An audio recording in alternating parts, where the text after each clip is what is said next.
Strategy Corner, a show intended to equip you with the business principles to help you become the leader your organization requires. Our guests from top business schools, renowned consultancy firms, and forward-thinking leaders and executives will provide you with the contemporary business insights and principles to help you successfully navigate the complex world of business. And now, here's your host, Lekometsa Mogesi. Hello and welcome to Strategy Corner. I'm your host, Lekometsa Mogesi. I'm very excited to introduce the Work and Life series. This is where we have organizational and behavioral psychologists answer questions and give us insights on the issues related to work and life. Our first guest is Phiona Martin, an industrial psychologist and a career strategist who shares with us some of the common interview mistakes to avoid. Phiona, thank you so much for joining our podcast. Thank you so much for having me. I appreciate it. So just a courtesy for our listeners, can you tell our listeners a little bit about your background? I know you are an organizational psychologist and a career strategist. What does that mean to a layman on the street? Yeah, that's a really good question. Yeah, so my name is Phiona Martin. I'm a registered organizational psychologist, as well as I focus particularly on the career development space.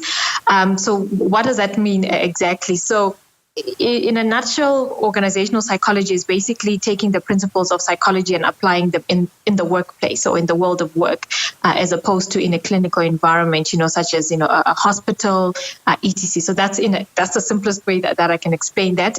And I focus a lot in the career development space. So that's basically helping people to transition or to navigate various intersections of their career. And that really includes a broad spectrum of things. So whether it's people who are job seeking, who need assistance in pitching themselves and selling themselves, having the best job strategy, or it's someone who feels stuck in their career and they kind of don't know which direction to take, or, where sometimes it's young people needing to choose a career, whether that's from high school, and informing what degree or post school qualification you must do, or university graduates who are leaving university and, wanting to enter the world of work and assistance in terms of transitioning to that.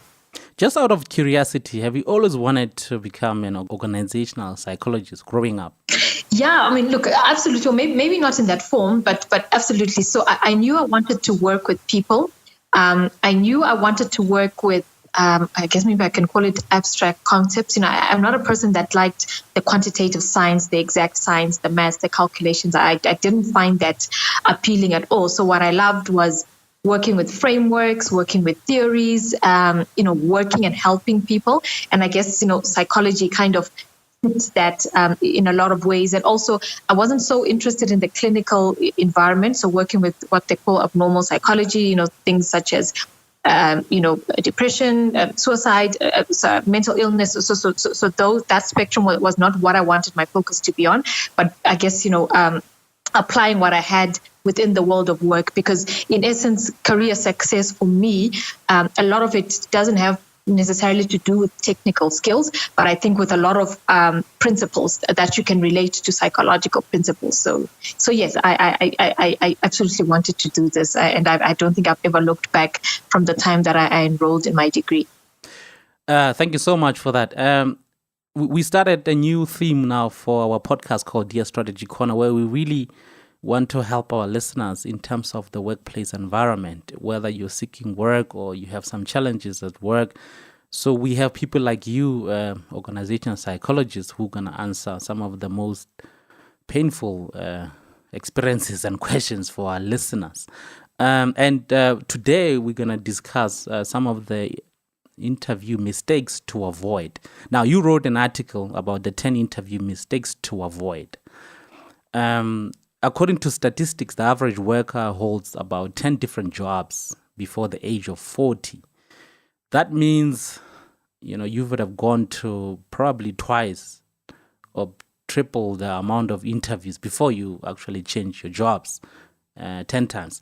And I think now in the era of the gig economy and the way the labor market is so fragile now, we have more people changing jobs than before. So probably could be about 20 times at the age of 40.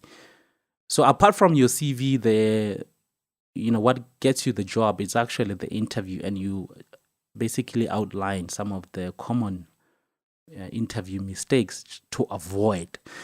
And some of them are really, basic things. So I'm going to focus more on the most important ones. Like number one is being rude to the receptionist or security guard or some of the staff members. Why is that important though? Yeah, I think, for me, the interview starts the moment you walk onto the company premises.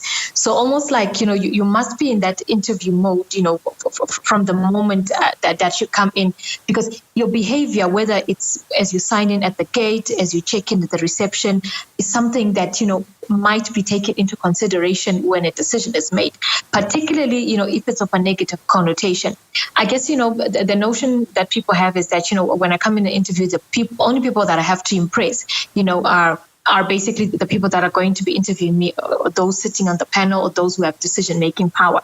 But you will be very surprised how information, of your behavior outside the interview can actually get to decision makers. So if you throw a tantrum at reception, or you're very rude to the person maybe who comes and brings you water or tea, you're very rude to the security guard, that information can actually get to the decision makers, because you never know who knows who. And that sometimes, you might actually have interviews who go and say, oh, how was this person's behavior? Did they greet you politely? So you need to be at your utmost best behavior. Even as you wait in reception, you need to maintain a level of professionalism. Just because you haven't stepped into the interview room yet, it doesn't mean, that what your behavior is not potentially under scrutiny. So number two, which is, I think, the most important one to me, and I have a couple of points that I want to throw at you, is lying about anything on your CV or experience. So firstly, perhaps let's discuss some of the consequences of lying on your CV. Yeah, so please, there is absolutely no justification whatsoever for you to lie or misrepresent anything on your CV, none whatsoever. And in many cases, you might maybe initially get away with it, but in many cases, I feel like it will come out. And it also speaks to your integrity. So for example, if you lie that you have a particular skill that you don't have, and when you get into the organization, you find you have to use that skill or use that computer package and you don't know how to use it, the employer will realize, that you have lied. Also, saying that you have experience or exposure in something that you don't have. So those things, particularly if it's something that's critical to the role, you might come in the company and then you don't know how to do it, and actually it will come out that you've misrepresented your level of expertise within that particular area. You may potentially get away with lying maybe about something that is not necessarily tested in that particular environment. So if, for example, if I lie that I'm president of Toastmasters, just for argument's sake, that perhaps may or may not, ever be found out. But there's absolutely no way. And I'm not sure. I need to check on this, but it may potentially be a dismissible offense, particularly if it's a lie, like about maybe your qualifications, your experience, or something which was critical in you getting that role. And it also speaks to your credibility. Once you come onto a job and they found out that you've lied about something, your credibility literally goes down the drain, and there's probably a good chance that you will get dismissed on that basis. So some of the points that I have, I'm gonna go through a couple of them. One of them is, I was fired from my job or was retrenched. How can I frame that, or how can I disclose that on my CV? Yeah, that's a very good question. And I think I even did a post about that a while back. It's a very sticky one because, obviously, in disclosing that you were dismissed in a previous job, that's going to raise red flags on the employers and, that, okay, I'm not going to get this job because I was fired. So for me, it's two things. So what I normally advise people, who were dismissed, or maybe you had a negative job exit, where you kind of were let go, or, however else you want to frame it. So first and foremost, I would say, don't lie about it. Secondly, bring it, try and bring it up if they ask, and that can also kind of be a gray area, because I guess if you omit to mention something which may be critical, that can also be seen as, being deceitful. But in essence, if it comes up, and they say, why did you leave, this particular employer, and it was a negative job exit, my suggestion in terms of improving your chances of not having that used against you is be be minimalist about the details. So, don't go into like a long detail of this happened and trying to explain and go. So, be very brief, but also be very truthful. So, for example, you can say, when the new manager came on board, it was very challenging for us to work together. So we came to a mutual agreement that I was not a good fit for this role. So, try not to use words like dismissed or fired or those harsh words. So you see the way you phrase it, just helps to sort of mitigate. And it also shows maturity on your part. So you can use words like, a mutual agreement that I was not a good fit, or we came to a mutual agreement, that it was time for me to move on. Let's say if it wasn't a dismissal, but they let you go. If you were dismissed because maybe you stole, you had a relationship with a subordinate or something that that was considered a dismissible offense, so you can't lie about it, and there's a good chance they will ask about the details. So in essence, I think the best tip to do for this is what I kind of want to do. The best tip in this regard is to show growth and learning. So let's say you had a relationship or you slept with a subordinate, which was a dismissible offense. You could then frame it and say, at that time I made a very bad judgment call, or I made some decisions, which in hindsight I realized that were a very big mistake. And I have since learned from my mistakes, and if let's say there's something you've done, in terms of to mitigate that, you can mention it. But for me, it's about admitting, so acknowledging that you were wrong, and showing that you have learned and growth from that particular experience. That's literally the best way that you can do it, because you can't lie about it. They will call the company, they will get a reference, and find the details. So if you show the maturity, now I think people are likely to give you a chance if you've shown sort of growth, or you've shown that you have learned from that particular experience, especially if it was, on the part that you made a bad decision to steal or to commit fraud or whatever the case may be. So that would be my suggestion, but don't lie about it. So a lot of companies are really looking for, when in an interview, they're always looking at your track record. Now, so I doubled the size of a company in the first 6 months, but it turns out we increased from 2 people to 4. So how do I frame that? Oh, look, technically you're not lying if you've said, you increased staff by, let's say 100%, but you went from 2 to 4 people.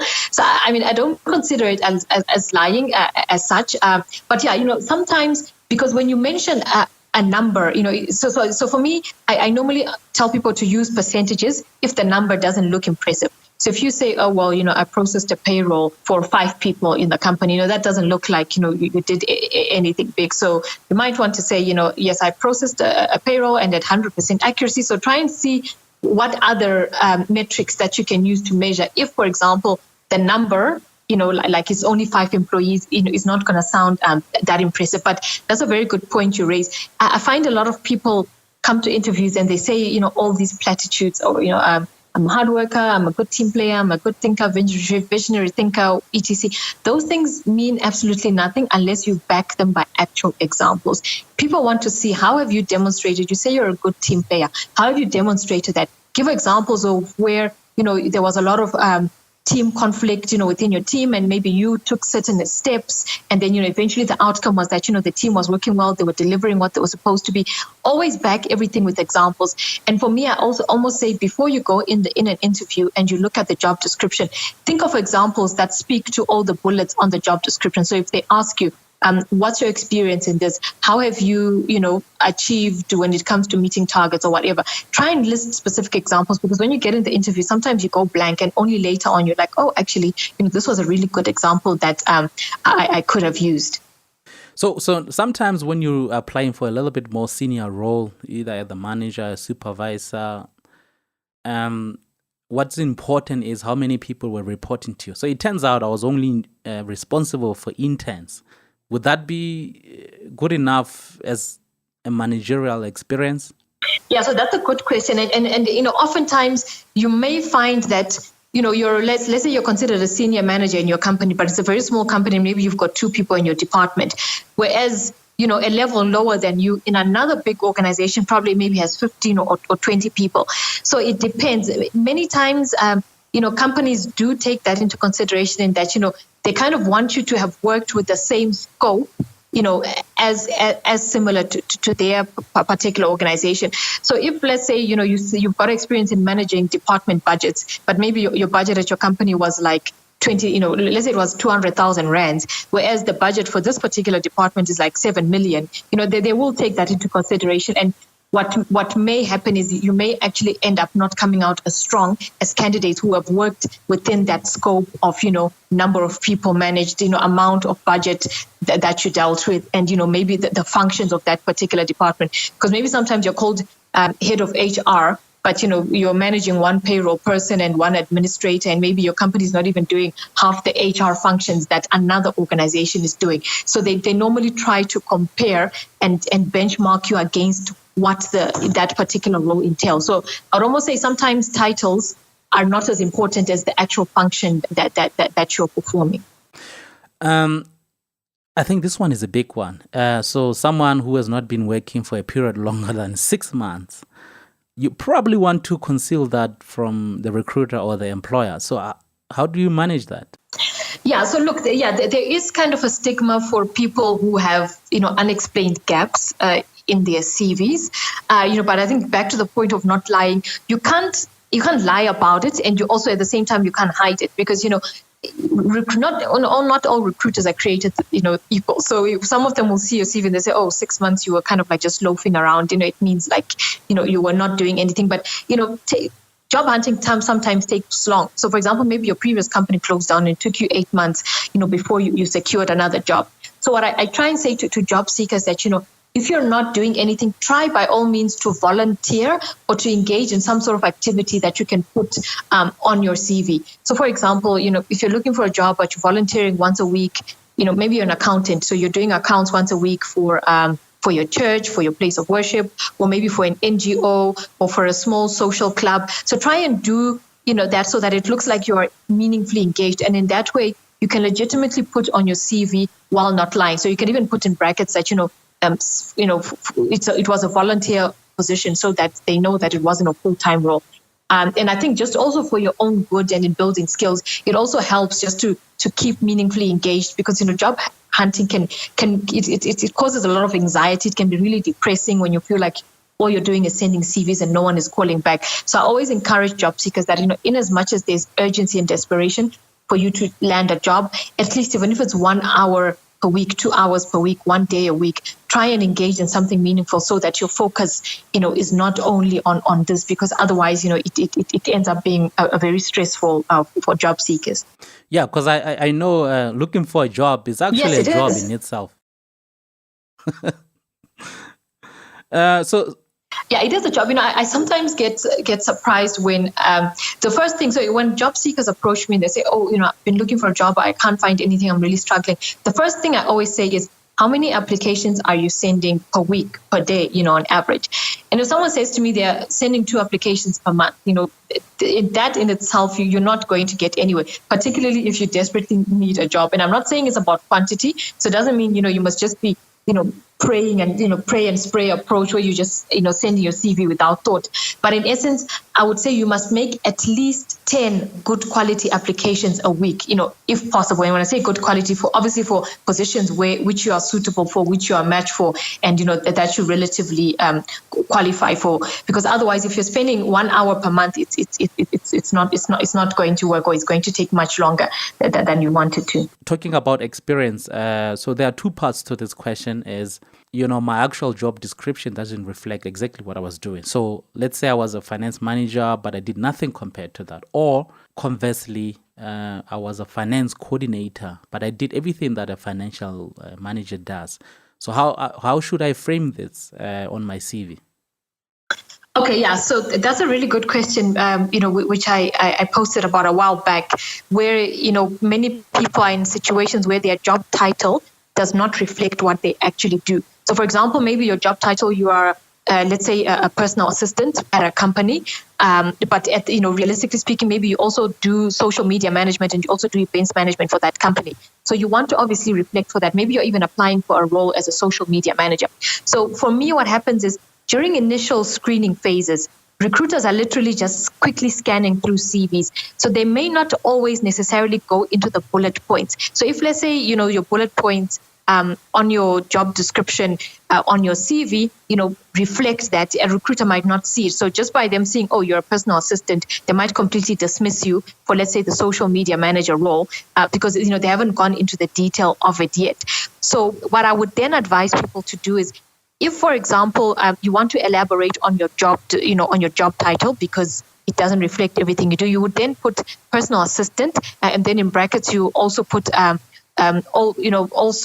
social media manager and event manager for the company. That way your title, then you're kind of elaborating on it. Similarly, if you're called accounts coordinator, but realistically you're doing the work of an accounts manager, you would then put accounts coordinator, which is your official title, and then in brackets you can almost put the role is equivalent to accounts manager in most organizations. So you can elaborate and say, maybe mention 3 critical key areas that you're dealing with. So you can put departmental budgets, analysis, or whatever the case may be, something that will bring attention to the recruiter that, actually this person is called a finance coordinator, but through elaborating in brackets next to it, you actually bring attention that you're doing much more than that without changing your job title. Because I'm wary about changing job titles, because it can be seen as deceitful, particularly if the company calls to do a reference at your employer, and they say, I'm calling to do a reference on finance manager so and so,